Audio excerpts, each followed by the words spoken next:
dilaporkan. Halo Pak, ini Pak ada orang masuk sumur Pak. Seorang warga Bogor, Jawa Barat tercebur ke dalam sumur dengan kedalaman 6 meter. Petugas damkar yang berada di lokasi berusaha mengevakuasi korban. Dengan alat khusus, tak butuh waktu lama korban dapat dievakuasi dalam keadaan selamat dari sumur.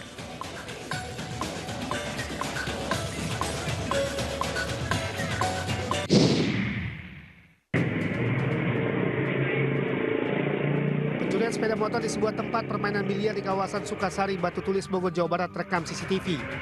Dari rekaman kamera pengawas, lokasi dalam keadaan sepi dan tidak ada petugas parkir yang berjaga. Kondisi ini membuat pencuri dengan leluasa membobol kunci kontak dan membawa kabur motor curiannya. Hendaknya kejadian ini menjadi pembelajaran agar lebih waspada untuk memilih tempat parkir yang aman serta memiliki pengawasan. Pencurian uang dalam kotak amal terjadi di Masjid Istiqomah, Medan, Sumatera Utara. Pencuri seorang diri masuk ke dalam masjid. Merasa situasi aman, pencuri mengambil uang dan dimasukkan ke dalam saku celananya. Setelah mengurasi isi kotak amal, pencuri pun kemudian pergi. Pencurian terekam CCTV di sebuah toko di Kampung Ono Harjo, Kecamatan Terbangi, Besar, Lampung Tengah. Terlihat dalam rekaman kamera pengawas, dua pelaku dalam melancarkan aksinya sepertinya tahu keberadaan CCTV. Agar tidak diketahui wajahnya, kedua pencuri ini menggunakan penutup muka dengan menggunakan kardus bekas dan plastik. Pencuri membawa kabur uang, beras, dan sejumlah rokok dari pemilik toko.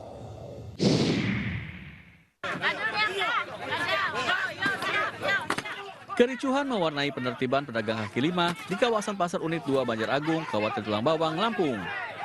Kericuhan terjadi saat Wakil Bupati Tulang Bawang, Hankam Hasan, meminta sejumlah pedagang yang berjualan di bahu jalan dan area parkir untuk pindah ke dalam area pasar. Pedagang yang menolak direlokasi ke dalam pasar mengamuk hingga terlibat cekcok dan nyaris adu jotos. Penertiban dilakukan karena pedagang kaki lima dianggap mengganggu kenyamanan lantaran berjualan di bahu jalan. Pemerintah Kabupaten Tulang Bawang telah memberikan teguran lisan maupun tertulis agar para pedagang kaki lima berjualan di dalam area Pasar Unit 2. Sebenarnya mereka sudah sepakat mau masuk ke dalam, tapi ternyata mereka mungkin mencoba-coba lah. Emang nggak semuanya nurut, tapi biasalah manusiawi, ada yang mencoba-coba. Tapi alhamdulillah, insya Allah ke depan, mulai dari hari ini sampai besok dan seterusnya tidak ada lagi yang berdagang di luar. Dan itu kan kita jaga. Penertiban akan terus dilakukan untuk menjaga ketertiban dan kenyamanan kawasan Pasar Unit 2. Petugas akan memberikan sanksi tegas kepada pedagang yang masih nekat berjualan di area yang bisa menyebabkan kemacetan. Dari Tulang Bawang, Lampung, Ahmad Lutfi Rosyadi, iNews melaporkan.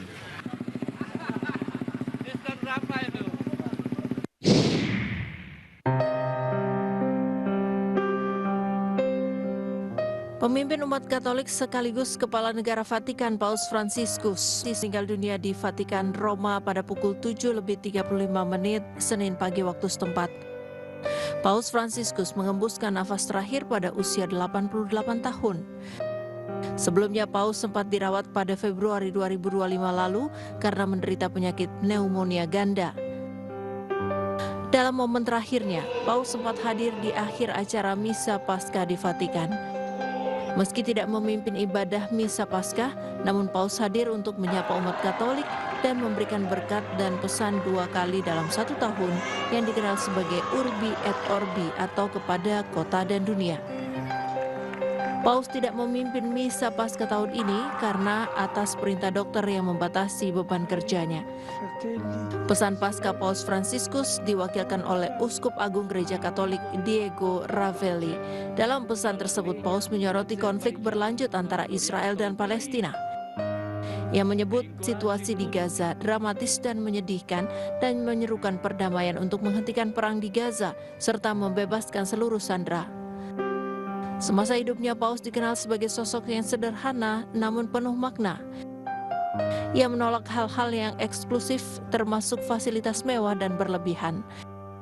Alih-alih tinggal di Istana Vatikan sebagai kediaman resmi Paus, beliau memilih tinggal di Casa Santa Marta atau rumah singgah para kardinal saat pemilihan Paus.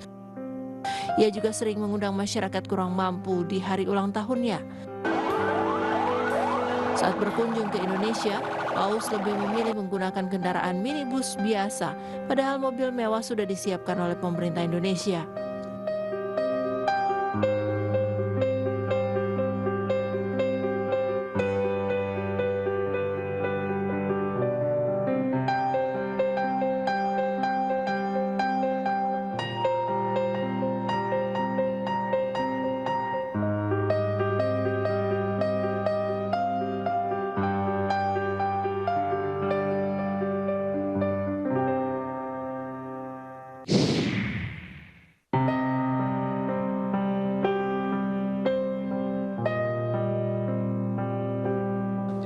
Gereja Katedral Jakarta menyampaikan rasa duka cita atas wafatnya Paus Fransiskus pada Senin sore. Rasa duka ini disampaikan langsung Uskup Agung Ignatius Suharyo di Gereja Katedral Jakarta. Uskup Agung Ignatius Suharyo mengenang sosok Paus Fransiskus sebagai seorang yang sangat sederhana.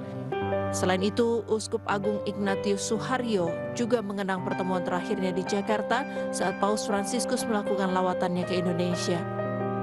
Informasi yang disampaikan oleh Duta Besar Vatikan untuk Indonesia adalah masa berkabung di Vatikan itu 9 hari. Jadi 9 hari sejak hari ini baru akan dilaksanakan pemakaman.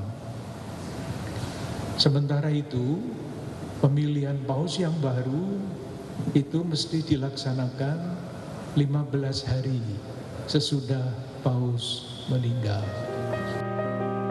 Sementara Konferensi Wali Gereja Indonesia KWI menyebut Paus Fransiskus dikenal sebagai pemimpin yang sederhana dan peduli terhadap kemiskinan, lingkungan, serta kaum disabilitas.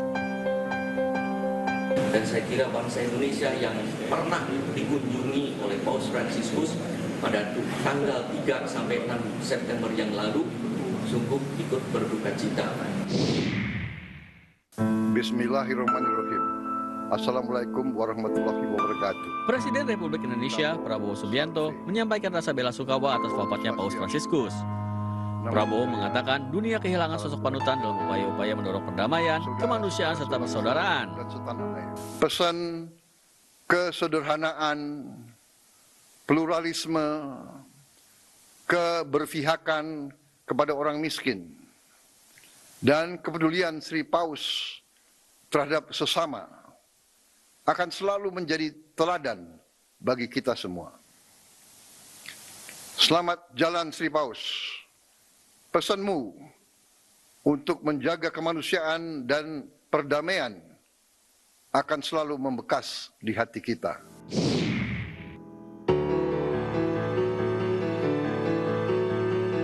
Pemerintah melalui Menteri Agama Nasaruddin Umar menyampaikan duka mendalam atas wafatnya pemimpin tertinggi umat Katolik, Paus Fransiskus. Mendak sampaikan jasa dan persahabatan Paus kepada Indonesia tak akan terlupakan. Saya Nasaruddin Umar, Menteri Agama Republik Indonesia, juga Imam Besar Masjid Istiqlal Jakarta, mengucapkan duka yang sedalam-dalamnya atas wafatnya Yang Mulia Paus Fransiskus. Tentu jasa dan persahabatan beliau tidak bisa kita lupakan. Baru saja telah mengunjungi Indonesia, termasuk mengunjungi Masjid Istiqlal dan memberikan pernyataan bersama yang sangat mengglobal. Baru saja dipanggil oleh Tuhan Yang Maha Kuasa. Tentu doa kita semoga Yang Mulia mendapatkan tempat yang layak di sisinya sesuai dengan kebajikan yang telah dilakukannya. Dan bagi umat Katolik yang telah ditinggalkan oleh Paus Fransiskus, tentu kita ikut bersama-sama mengerti dan mohon kesabaran menghadapi cobaan ini.